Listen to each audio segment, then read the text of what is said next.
In this episode of The Creator Experience, we are joined by Elizabeth Ruth of ER Marketing.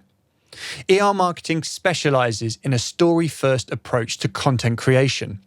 And true to form, Elizabeth shares her story today.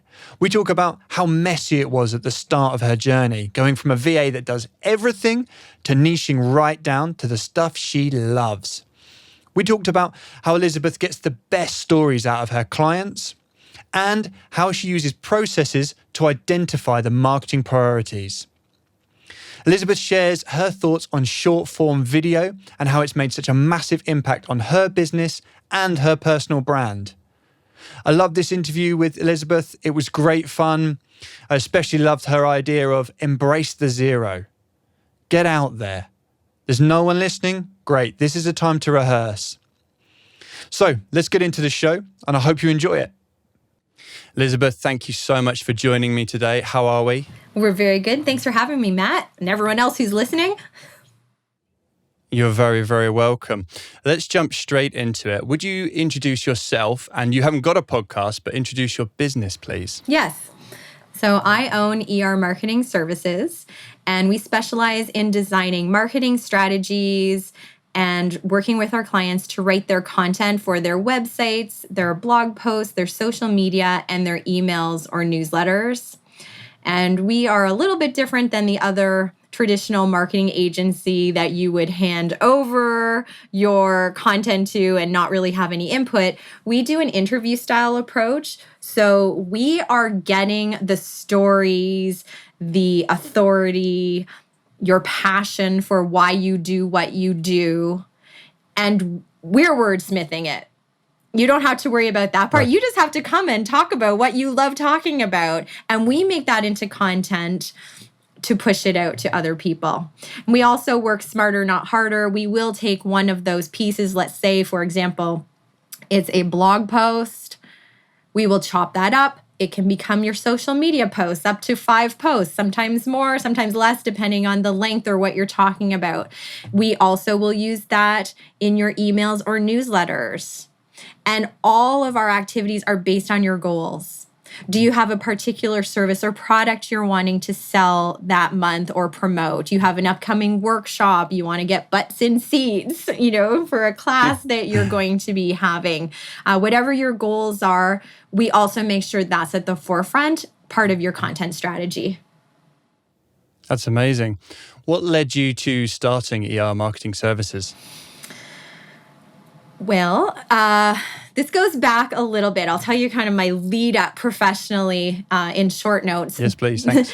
I was a professional fundraiser in charge of hundreds of millions of dollars for capital campaigns. So new buildings or equipment for hospitals and universities, new programs. Wow. That was a lot of fun working with influential and affluential members of the community and feeling good. And talk about stories. When you're talking to a potential donor, you're sharing why it's important to you as a volunteer and why you feel you have that connection to the person and it might mean something to them as well. So it all starts with stories. Yeah. Then I had children, decided to stay home. So I had about a decade at home raising them, which was wonderful. Had my own home daycare. And I noticed when it was time to phase out of that part of my life and what am I going to do now? Am I going to work for someone else? Am I going to start my own business? And I realized I really love the marketing part, even of the daycare, sharing, this is what your child has done all day. Here's the menu. Yeah. I had to attract new clients. So I really loved that just naturally. So it made sense. And if you're looking at figuring out, if you're listening and thinking, okay, I have to figure out my business, it does not happen in a moment. It happens in a series of, I think it took me a couple of years to finally land on, hey, I love marketing. I am naturally learning about it and not getting paid for it. I love stories. Yeah. I love to watch movies. I love to tell stories. I love to read books, watch TV series. So I also have an English degree. And combining all those together, then it came to me one day finally, and I knew that I just had to start a marketing agency that focused on the storytelling. So you'd made that big decision. It was a perfect storm there. Stories, more stories from having kids as well. Yes. Learning to, organize chaos, tell stories. It's all the ingredients you needed for a marketing agency. What was your first step in getting your marketing agency off the ground? I'd say the first step was deciding what I wanted to do. And then again, it was a messy beginning. When I first started, I was going to be a virtual assistant and I could do everything. I could book appointments. I could do YouTube videos and help with those. Yeah. And eventually over time, I realized just because I can do it doesn't mean that I necessarily want to do it. And so I cut away all of the things that didn't light me up, even though I could do it, but I didn't want to. And now today, that's why I'm so focused, because I also looked at what makes sense, what works together, so that I could attract clients and maximize the value of how I could help them in marketing their business. Yeah, right. So let's talk about your clients. When you started out, did you identify a specific target market?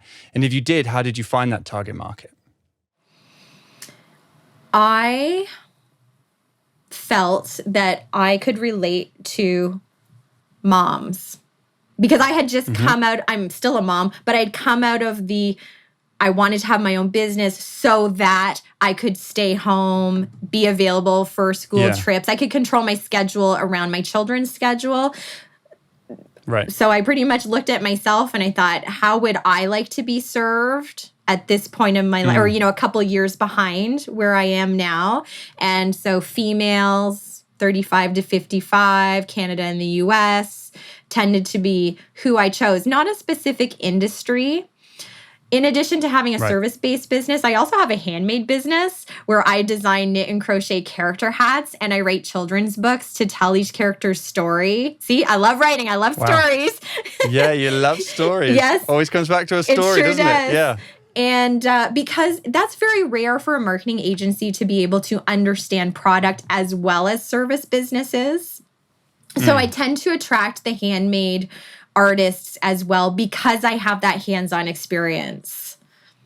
So I don't have a particular niche. I mean, do I have male clients? Yes. Do I have ones from other parts of the world? Yes. But, and this will come through our conversation today, I'm sure, is when you are speaking to someone very specifically, you will attract people who may not need all the criteria, but your message is so clear they resonate with you and what you're saying. Instead of speaking to everyone, I speak to the one, and then I still am attracting that other potential. Yeah. That's one of the top things that I like to coach when people are looking at creating content. They're new to media, marketing, content creation. Find an avatar, and we're just going to try and solve that one person's problem. Let's not worry about all the other people that could use your services. Hone in and focus. Yeah. So let's learn a little bit more about the services you offer. Do you have a favorite service that if you could just do one thing? I know that you do a lot, but what one thing is your top favorite, and what do you offer people? I love everything that I do now. Because before, if you'd asked me when I was a VA, what do I love? Do I love scheduling? No. I love the writing. No. And it's the storytelling, really. I know I've said that a few times in this call, but it's really tell me what's unique about you. What's happening in your life? What are you taking for granted? Because you're a victim of your own zone of genius. Because it's exciting to me.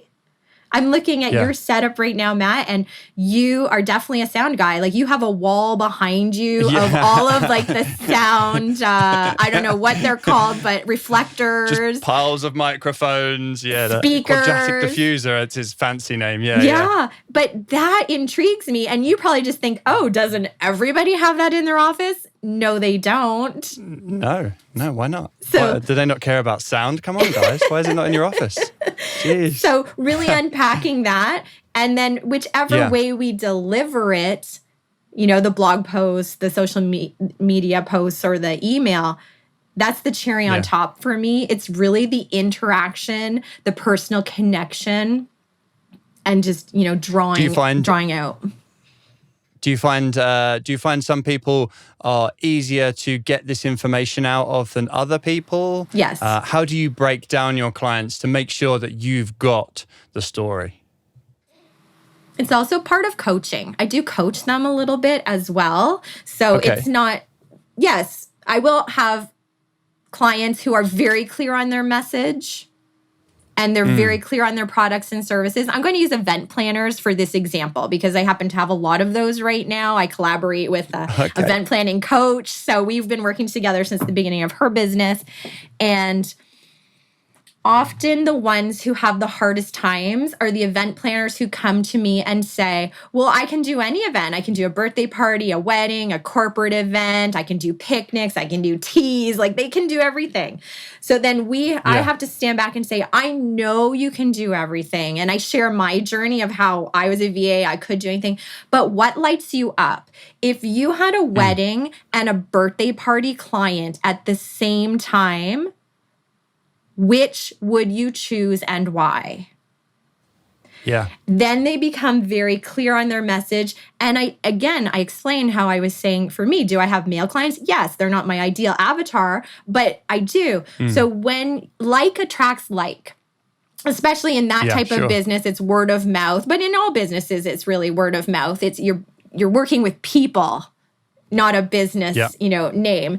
So if they chose weddings, for example, when they go to a wedding, they're more likely to have people approach them and say, oh, my daughter's getting married. I love what you did here. Can I have your card? So that's how you build your business and your expertise. Then you're known as the wedding planner instead of just the random event planner. So that is honing in. So those clients who are clear and they say, I'm a wedding planner and I focus on intimate weddings of under 50 people on a beach or, in a nature locale. So the more specific you can be, the more we can really get those stories because you're going to attract those people. And again, as we spoke, you're speaking to your avatars. Then you'll get someone who maybe wants 100 people, but still likes one aspect of what you're talking about. I like that. So the process is always to try, if I'm a new client and I've come to you, we're going to start as small and as niche as we can, and we're going to work to that strength as hard and fast as possible. And then we'll worry about, we're not going to run out of content on that for now. Let's build the authenticity in that subject matter. What do you love doing? So that people can learn to connect almost instantly because of your passion coming through, right? Absolutely. Yeah. So I'm interested to touch on authenticity there. It's often a little bit controversial paying someone to sort of represent your business. Especially for expert brand businesses where there's a figurehead, a charismatic leader. What is your opinion on authenticity and having that online persona and that combined with reality? Again, people buy from people. So if you're a solopreneur, I challenge you to consider being the face of the business. I'm going to use my own example again because I don't want to speak for anyone else. And if you look at my Instagram, it's ER Marketing Services on Instagram. You can see my journey. I've saved some of the older posts, but originally it was just text. And then I was sharing stock photos. And I study. I mean, this is what I love to do. I need to test and pivot when it doesn't work. And I was noticing that the occasional pictures of myself were far outperforming the stock photos in terms of engagement, reactions, and reach as a result. So I decided that I need to start walking my talk and also noticing that the trend right now is short videos, TikTok, Instagram Reels. They got rid of their IGTV. They're really focusing on short videos. And what I really like about that is essentially you have 30 seconds to unpack one small aspect of your business. So you really get into it deeper than you even thought you could while having fun and being creative. Back to your question and back to your question of the face of the business, if that's not you, or if you're in a larger setup where you have quite a bit of a team, I would have one person. You can even hire influencers on Fiverr who will do videos for you, but Right. they will give you brand recognition as well. Think about... Okay, and yet now you think that doesn't compete with that. Are we being authentic if we're bringing someone in to be that face of the business or the brand? It's all about your messaging. What are you having them say? Do they have no knowledge of it? Or are you giving them a script and they're just delivering what your core value as a business owner is? So it's about the shared value system, and it's making sure that you're pre-qualifying whatever you do against your values of your business and your brand. Correct. Because what would be the difference of an influencer, which essentially is becoming a team member, or another team member who's doing that, who may be on full-time instead of freelance? I see. So going back to your point about the success you found with your own imagery to build your brand, is that thematic against all businesses that you've kind of worked with as an agency? I would say when we study the analytics of the past, any pictures or videos that they have done, they are getting the most engagement. That's interesting. I like how people utilize data, especially in marketing, because I think it's a yin and a yang for marketing. That data is there, but at the same time, creativity doesn't feel like it needs data. How do you as a marketing professional in ER marketing, how do you use data to influence the content creation or your strategy? We analyze the past months. We study what is working well, what is getting traction. Why isn't it getting traction? We thought this one was knocked out of the park and it was just a dud. So you can try and repost it. Maybe it was the day and time that it was posted. If something happens in the world and you had it on a schedule and people were just, then right now the Ukraine situation is happening. So if you have been not sensitive to that and your audience would be sensitive to that, then they're not thinking about following, looking at what you're doing. They are looking at the news. They are getting different updates, or they are, in their own head dealing with whatever crisis is happening at the time. So it could be timing of what else is happening that your audience would be distracted with. It could be, was it the message? Maybe we didn't have a call to action in our I'm using social media here, but maybe we didn't have a call to action that resonated with someone.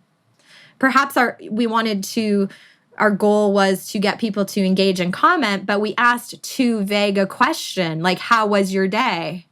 That's very vague. Right. Or did you eat lunch today? Or what did you have for lunch today? Something very specific instead of, don't make me think about it. Make it very easy for me to respond to.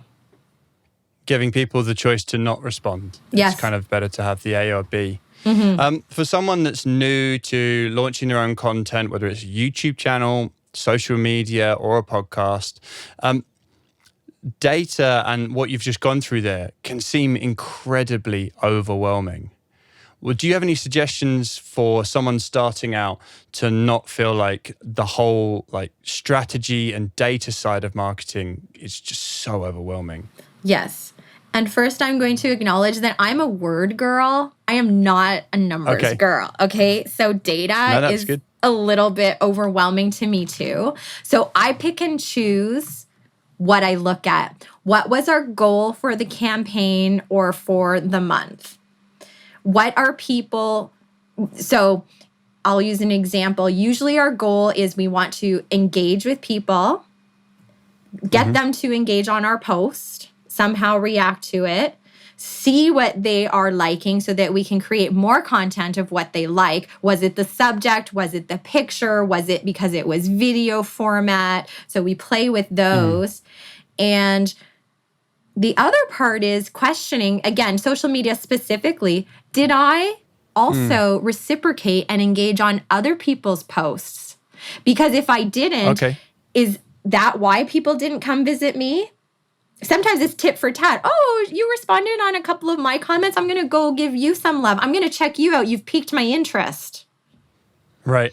So there are a couple of things that play into there. And, what were your goals? Did you get leads? Did you get people clicking on your profile bio?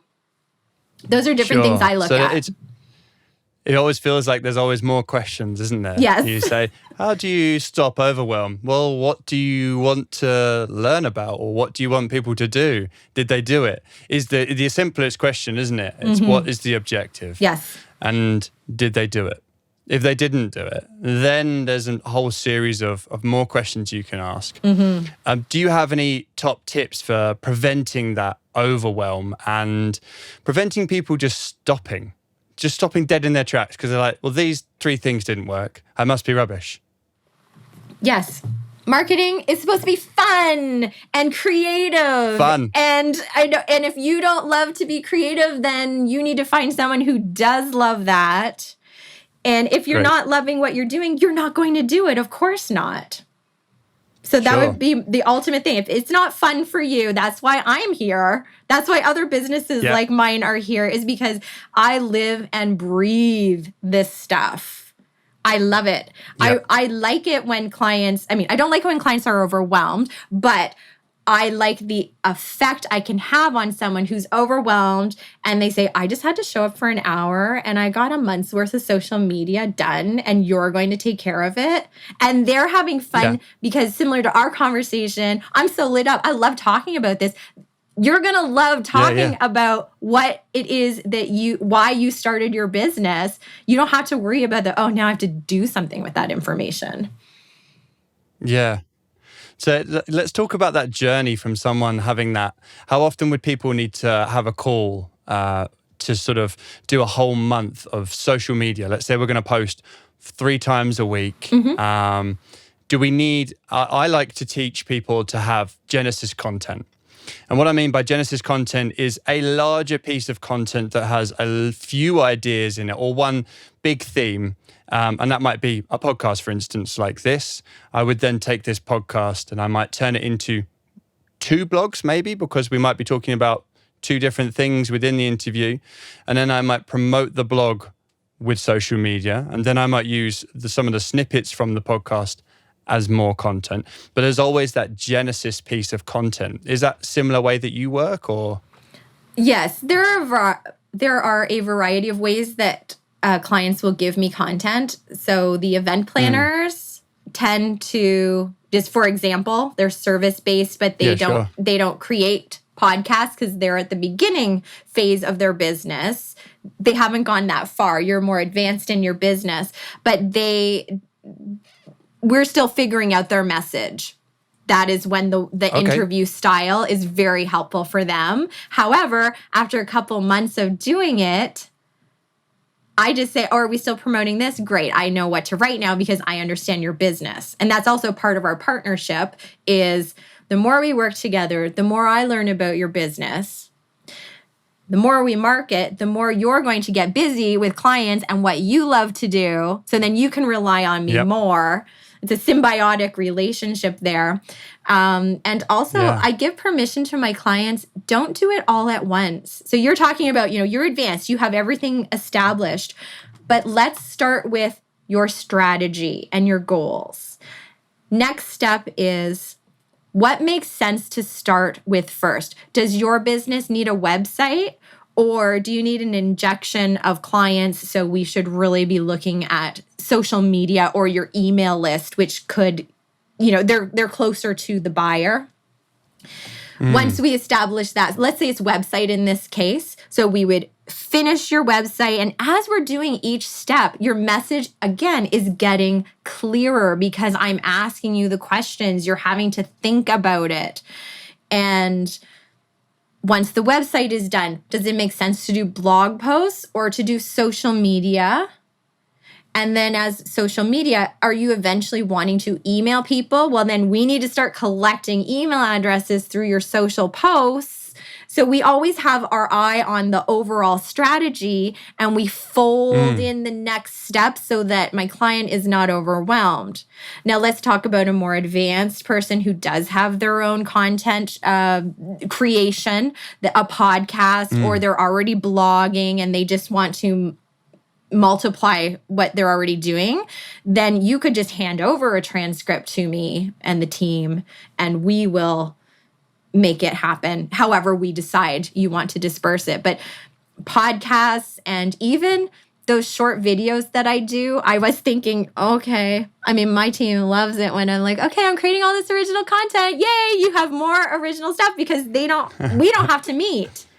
They just take the transcript or listen to my 30-second video, use that as a springboard to expand on it and make it a standalone blog post. But in addition to making blog posts and social media, make sure you're getting quotables in there. So Matt, if what do you mean by quotables? If you're for those that don't know. Yes, so a quotable would be, I'm trying to think of something that I said. So maybe what I said in less than a sentence about giving yourself permission to master one aspect of your digital marketing at a time. So make that a standalone quote and then say Elizabeth Ruth. And that's a picture. Yep. That could be a standalone. You could also embed that in your blog post or expand on that, put the quote as a standout image in an email and then explain what you meant by it in the description. Okay. And I think that comes back around to knowing what your objective is and having a strategy. Yes. There's lots of marketing gurus out there that would say, don't start with the shortest of short forms, derive it from something. But what you're saying there is, if that's all you've got time for, or that's all you've got the bandwidth for, or that's all you're comfortable with, as long as you know what you want to do with it, you can start with a 30-second video. Or Correct. You can start with almost your own quote. It could just be a quote. I know a lot of people repurpose things they've posted on Twitter and expand on it on LinkedIn or Instagram. But the fundamental of it is that just simple strategy. Yes. Which combines goal and brand values, pretty much. Did I get that? Yes. Yeah. Interesting. So in terms of creating content, what do you recommend? I see there's two sort of thoughts here. There's expert brands and businesses that have everything that they know about their expert brand or business, and they are inspired by their own workings, right? And then there's the other side of things, which is being aware of what the trends are, what the questions are being asked around that subject matter. How do you flip between those two sort of points of influence, I guess you could say they are, right? Yes. I'm going to talk about how I do my editorial calendar, if that's okay, because I think this might answer it. Yeah, that's great. So when I look at my short videos, what I do is, and you feel free, if you need inspiration for your content, anyone who's listening, use this.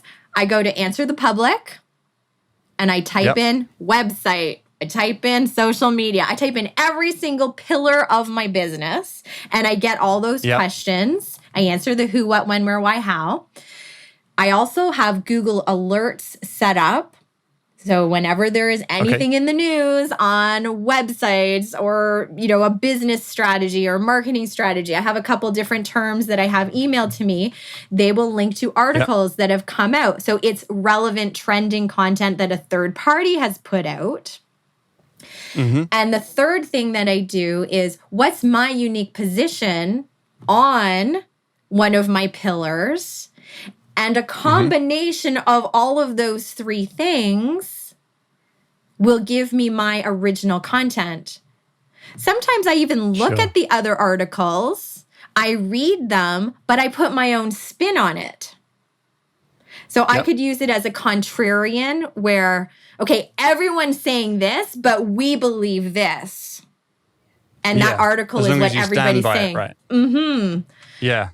So that is how you can get inspired to create your own content calendar that touches on all three of those: a current trend, your own knowledge, passion, and what people are actually asking for. Answerthepublic.com is one of my favorite. Yes, it's a popular one. It's Yes. good to go to just to see, just to sort of start to feel the idea. You mentioned pillars there. For those that don't know, or they're just ready to launch some content, they just want to be a content creator. Maybe it's to get more leads or to grow their network. You talked about pillars. Can you expand on what pillars are for people, please? Yes. So a pillar would be what your main product or service categories would fall under. I will use mine and an event planner example so you can see it in a couple different workings. So the event planner Amazing. pillars, their big umbrella is events. Their pillars would be if they do weddings, milestone events, corporate events, birthday parties might be a standalone. And this is a little technical, but I think you need to know this. It's how we're going to use keywords and phrases that people are looking for to attract them to us, wherever that is on the digital media. Because you still use keywords when you're describing social media. You use hashtags. You use it because people think about how you would search for someone who offers a service or product that you do. So that's one example. And then for my business, my pillars are website. So it's digital marketing is my big umbrella. I help with marketing strategy, website content, blog posts, social media posts, and emails or newsletters. Those are my 5 pillars. And how many pillars are too many pillars? I'd say if you're getting over 7, that's a lot. Try and get creative and put them. 3 to 5 is a sweet spot, in my opinion. And it's all about creatively packaging them too. So I have let's use something that is really big that I've packaged together. The event planners who say, well, I can do birthday parties and anniversaries and graduations and Sweet 16 parties. So what I suggest is plus weddings, plus corporate events, plus all these other things. Okay, those are milestone events then. And then maybe the baby showers, gender reveals, christenings, those would be baby events. See how we've packaged it? But people who are looking for baby events are likely looking for all 3 of those eventually. Yes, that makes perfect sense. So your pillars, just to summarize, I guess, pillars should be aware of keywords. Something you should be having a good look around and seeing what keywords are relevant. For instance, when I launched this business in 2020, we did some SEO research and we realized that no one was searching for podcast coaches. People weren't searching that term. However, people were searching for how to start a podcast or how to edit a podcast, which mainly sort of changed my attitude towards what I needed to be producing content-wise, hence this podcast launch, is to serve that need. As no one's going to Google a content creation coach, because what even is it, right? We're not there yet in the industry. And then being aware that your pillars can be too broad a term. Digital marketing is not a pillar. You do more than that, so break it down. But as you gave with the example with the baby events, you don't want too many pillars, so you package them back up, and it's finding that happy medium, 5 to 7 tops pillars, right? Yes. That's great.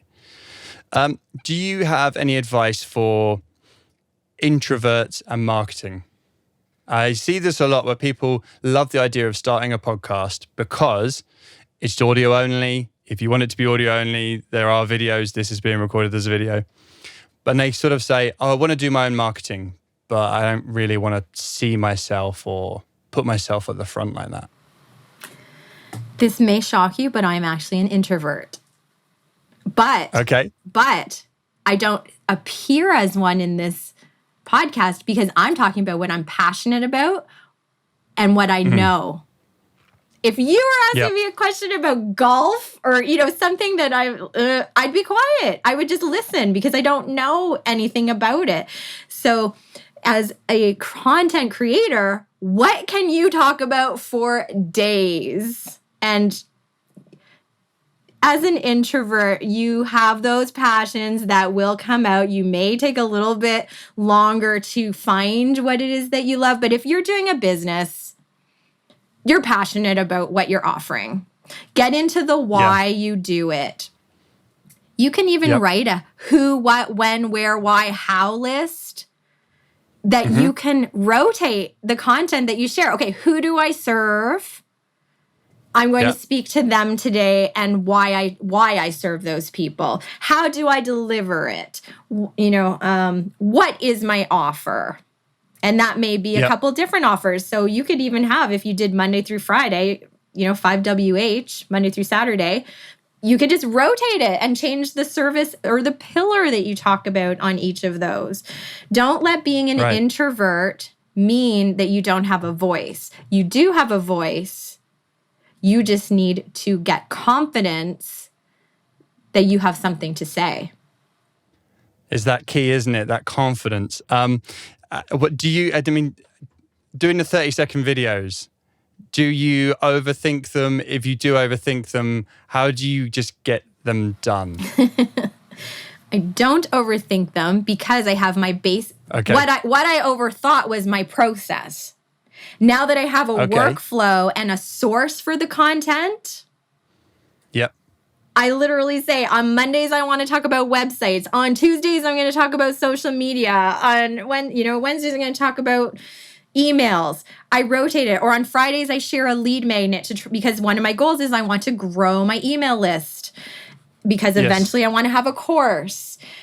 Another thing that lights me up of why I do it is I'm a task checklist person. I want to check it off. Okay, yeah. And I believe that done is better than waiting for it to be perfect or whatever that phrase is. Done is good enough. Better than perfect, yeah. And if I'm having fun doing it, how can I go wrong? I've gotten feedback that people like my energy because they can tell that I'm having fun with it. Okay, maybe when I point to something on Instagram, a text box, my timing is off. I can laugh at myself. And next time I'll just work on my timing a little better. It's all, and also everyone starts at zero. You might have zero people watching those first flubs, but you've put yourself out there and you can use it as a teachable. If anyone comes back and says, oh, that was a little rough compared to what you do now. Yeah, but look at how much I've learned. Yeah. I know that was where I was going to go next, is that starting with an audience of zero and getting over that. I guess a question I want to ask quickly before, have you ever removed content that you've put out and why? Yes. I have archived content. Archived it. I like that. Very, very selective term you've used there. I'm not taking it down. It's just not visible to the rest of the world yet. Correct. And part of my strategy for archiving and not deleting is because then any of my engagement will still work towards me. I haven't deleted all of those analytics boosts. But I've archived it because I've changed direction. I may not offer that product or service anymore. The way that when I was a VA, I was offering scheduling. I don't do that anymore. Yeah. So it's not aligned with my brand anymore. I had Elizabeth Ruth VA or something like virtual assistant related to it as part of the text. So I archived it. So there are a lot of reasons why I've done it, why I've taken things down. And I think a lot of people are afraid of making mistakes. I think this is what I'm trying to get across to people is they say, build the parachute as you jump off the cliff and stuff like that. But what I'm trying to get home to people is like, it's okay to start and then just to archive some stuff, you know? It's not being afraid of making that mistake. And I use the term introvert, which I think really people are using these days are for lack of confidence. It's not that people are actually introverted. Correct. It's that they're afraid of making mistakes. They're afraid of looking the fool. people almost cringe about how good it might look in 3 years, so they don't start now, right? You've got to have the tricycle before you get on the bicycle. You've got to have those training wheels. Otherwise, you're never going to learn to ride the bike fully. You're just going to be on a tricycle forever. And I think that's kind of why I wanted to see there was, warts and all, what have you hidden from the world, and why did you hide it? And, where do we go from there? What do you use it as that learning moment? Yes, as you said, that's part of your data. All that growth comes from those bits of content that maybe weren't up to par. Right. However, I mean, as someone who is trying to model as well, one of me being visible is I encourage my clients, look, everyone loves your face. You need to get on this trend. And I coach them and try and encourage them. Even if it's, and what is the hesitation? I think that's the bigger question, Matt. What is the hesitation? Is it that you don't know what to talk about, or you don't want to put your face? If you look on TikTok, Duolingo is an account. Barbie has an account. So Duolingo is a language teaching app, I think. And they have their mascot. It's not someone's face. It's the owl, the mascot. The little owl, isn't it? Yeah, the green owl, yeah. And he shows up and they just follow him. Barbie, they do stop motion and she's got some good messages. I was really shocked, but I love it. I love it. All about girl power and Black History Month. Whoever is running that account, wow, hats off to you. They've got it going on. Yeah. Really good. And they're using that as their messaging. So if you have a product, I'm just trying to think. So, and you believe in your product. Yes. So I design the knit and crochet character hats for my handmade business, The Ruthless Crafter.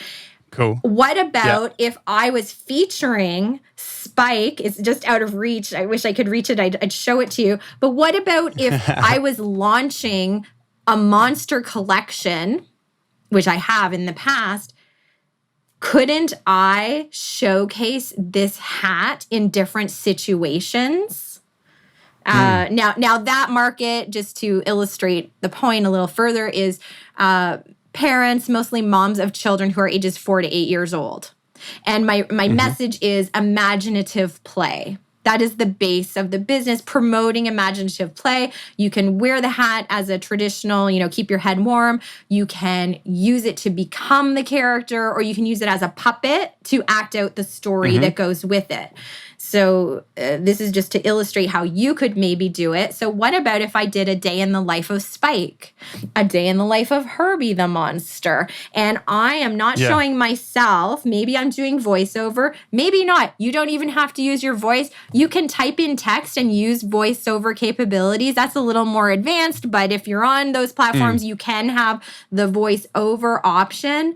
There are very creative ways that you can have a business face without being your face, if that is absolutely a no-go for you.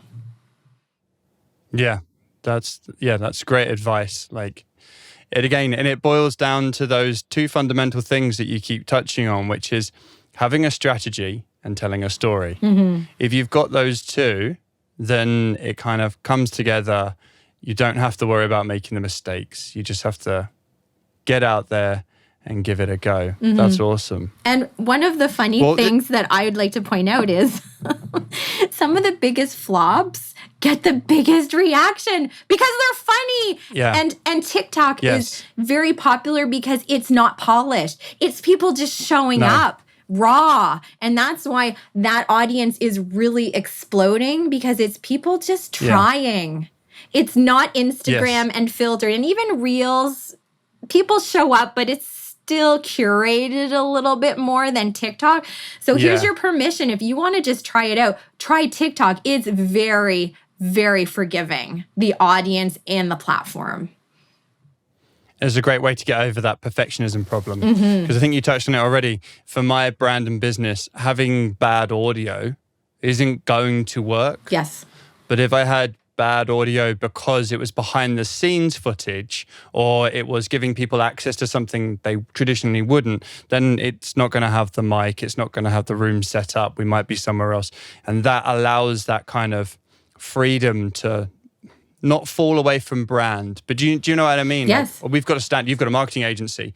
If you were writing bad blogs or demonstrating bad grammar in your marketing, that would be bad for business. But if someone watched you making the mistakes on a TikTok or on a rant video, it gives you that human connection, I guess, is where I'm trying to go with this. Absolutely. Yeah. And take that opportunity to flip it either in that video or in the next video. So in your example, Matt, you are using the unedited audio that makes you cringe as an audio professional. Yeah. Then in your next, so you're showing that video, in the next, you're in your setup and you say, okay, this feels so much better. It feels more me. Excuse me while I had my shirt off, or, whatever. You can do a parody video on the one that maybe you regret.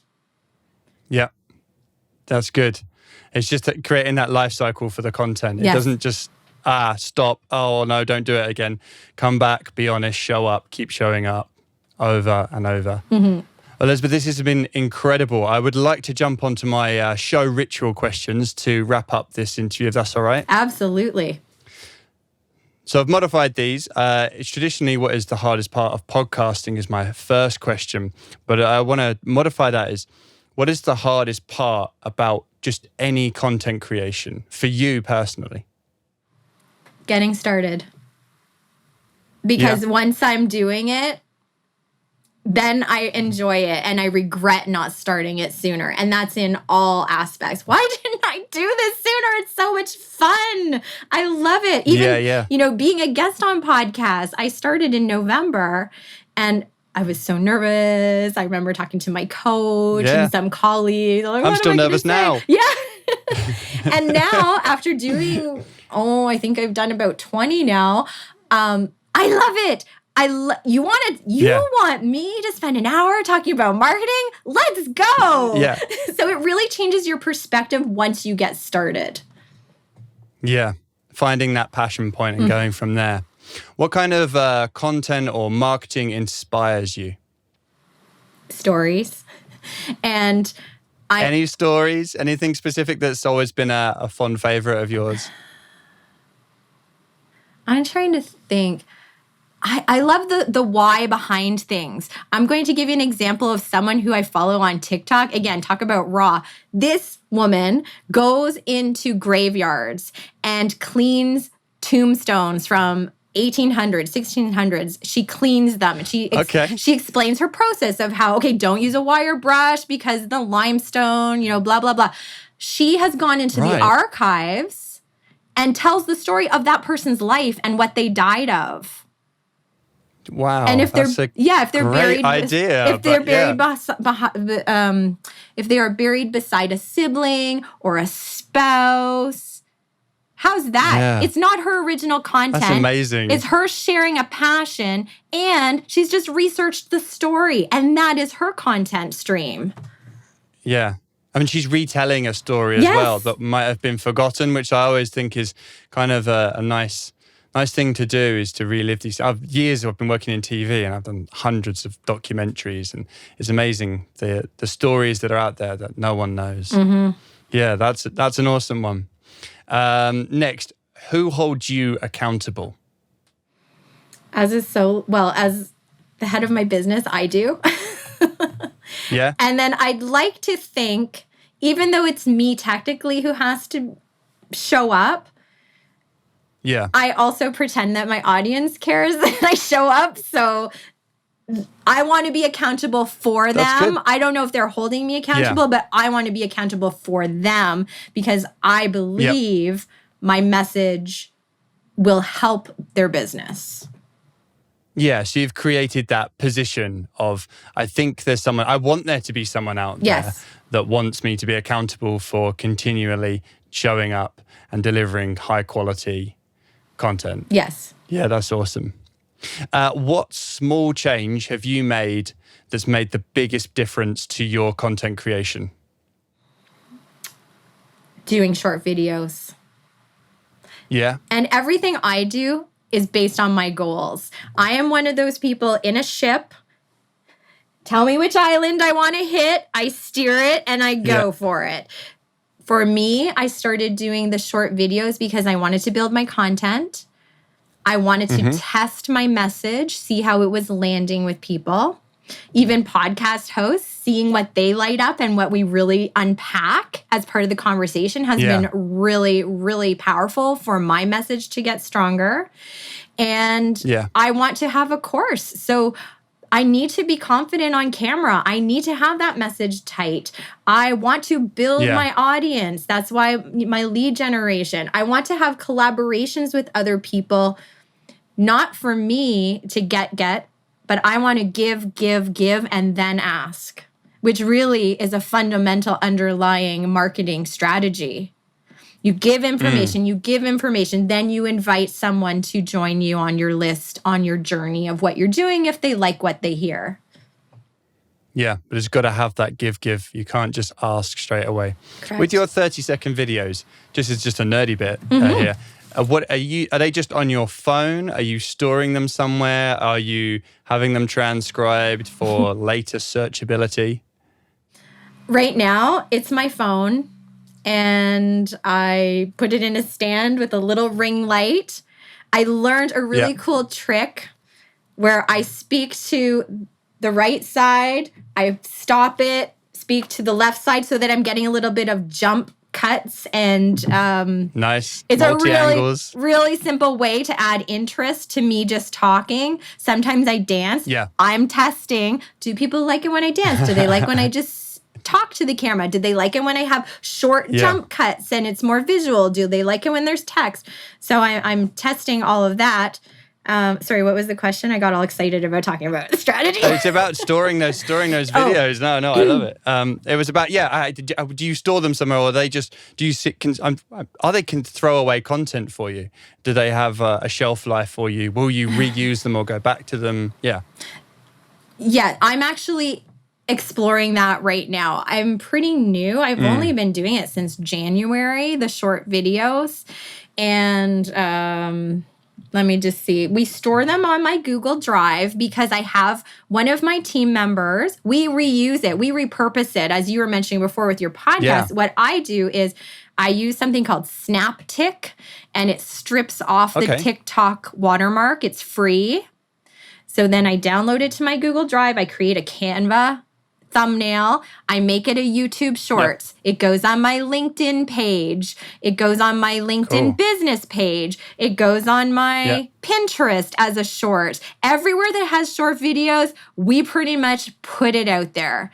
My whole thing, just get it done, put it out there. My goal is to help people. How can I maximize who is seeing it? My question right now that I've been asking myself is, I really should be using these as blog content. And I suspect I'm going to, maybe I won't embed them. I might not transcribe them, but I'll use the seed of the idea to make a standalone post and expand on. Interesting. No, that's really interesting to know.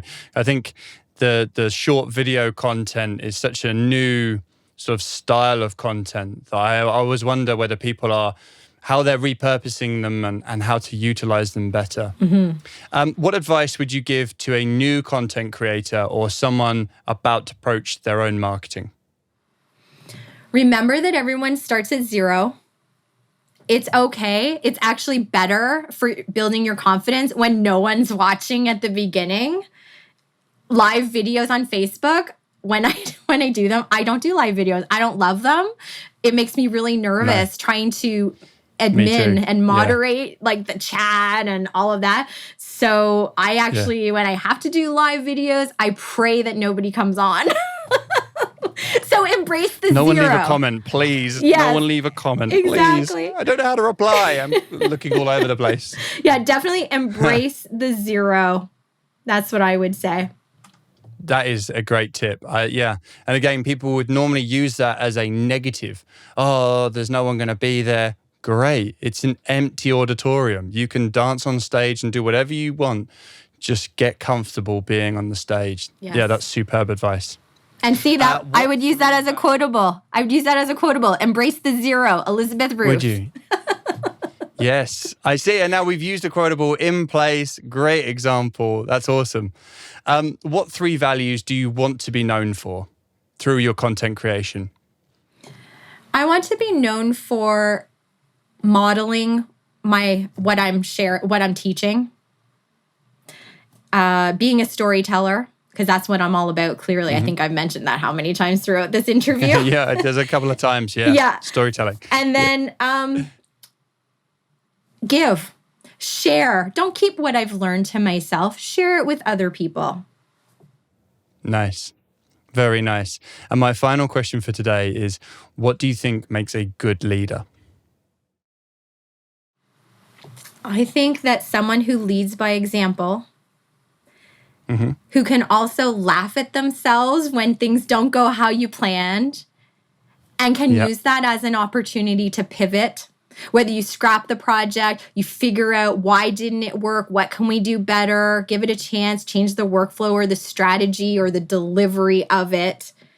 So when it goes sideways, business doesn't have to be so serious. Everyone thinks that they have to do it right. Yeah. And it's so serious. Have fun, because think about when you attend a party.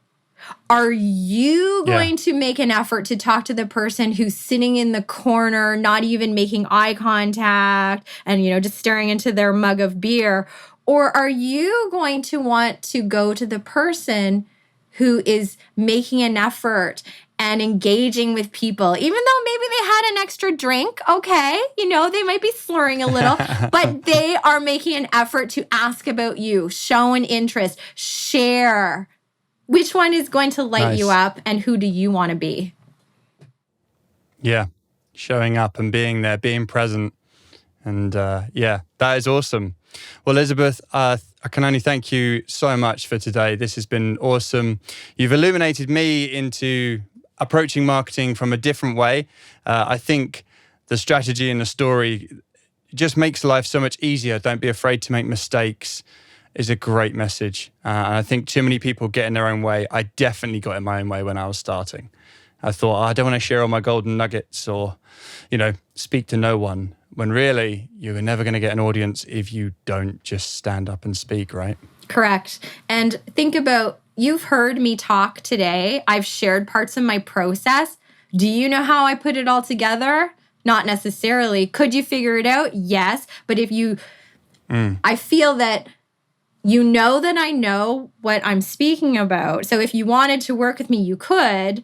Or if you wanted to figure it out on your own and at any point you got overwhelmed, you'd say, I need to talk to Elizabeth because I know that she knows what she's talking about. So put that in your perspective as you delivering your message, sharing your nuggets, and how your audience is perceiving it. They know that you know what you're talking about and where to go when they either are too busy because it worked and they had figured it out and they can't do it, or they're overwhelmed still and they need guidance. Great message. Well, thank you again. And look forward to speaking again soon. Definitely. And thank you, Matt, and everyone who's listening today as well.